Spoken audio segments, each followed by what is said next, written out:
के हाल फिलहाल में कितने केस आए हैं और टोटल एक्टिव केस कितने हो गए, दिसंबर में कितने केसेस हो गए? देखिए अभी कुल दिसंबर की यदि हम बात करते हैं तो 11 केस है, जिसमें से 4 केस होम आइसोलेशन से ही ठीक हो गए हैं। बाकी के जो अभी 7 एक्टिव केसेस हैं वो भी होम आइसोलेशन में रह करके ही स्वास्थ्य लाभ ले रहे हैं। कल एक केस आया था जिसको मिलाकर के हमारे टोटल 7 एक्टिव केस हो गए हैं अभी इंदौर में। इनकी ट्रैवल हिस्ट्री जो लेटेस्ट है? देखिए ट्रेवल हिस्ट्री को लेकर के मिक्स्ड टाइप का वो निकल करके आ रहा है सामने। कुछ का ट्रेवल हिस्ट्री भी निकल के आया है, कुछ की ट्रेवल हिस्ट्री बिल्कुल भी नहीं है।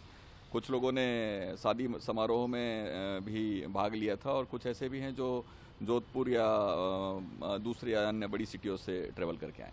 शादियों का सीजन चल रहा है, न्यू ईयर पार्टी भी है कल, किस तरह का आप देखते हैं लोगों को सचेत रहना चाहिए? देखिए सबसे पहले तो ये है कि पैनिक बिल्कुल नहीं होना है। इंदौर पूर्णतः सुरक्षित है और ऐसी कहीं कोई पैनिक होने की स्थिति नहीं है। लेकिन निश्चित तौर पर मैं आप लोगों के माध्यम से ये जरूर कहना चाहूँगा कि जिनको भी सर्दी खांसी या बुखार टाइप के जो सिम्टम्स हैं वो अपने आप को आइसोलेट रखें, भीड़ भाड़ में जाने से बचें, ताकि दूसरे लोग संक्रमित होने से बच सकेंगे। और यदि इस तरह की कोई फैसिलिटी उनको अवेल करनी है जिसमें यदि उनको जाँच से संबंधित कोई जानकारी लेनी है, चिकित्सकीय परामर्श, तो हमारे जो अस्पताल हैं वो हमने 12 सेंटर्स ऐसे बना रखे जहाँ हम फ्री में सैम्पलिंग भी कर रहे हैं और साथ ही हम केसेस को एवेल्युएट कर रहे हैं कि क्या उनको वाकई में सैंपलिंग की ज़रूरत है या नहीं।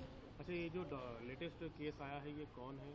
देखिए ये जो लेटेस्ट केस है वो जो परसों जो केस पॉजिटिव आए थे उनकी एक कांटेक्ट है, उनकी बिटिया है और इनकी ट्रैवल हिस्ट्री नहीं है और एज इनकी 28 साल की फीमेल है। ये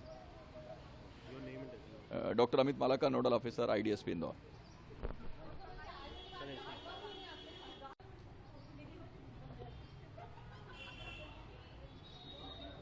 ये भेज भी देना भाई।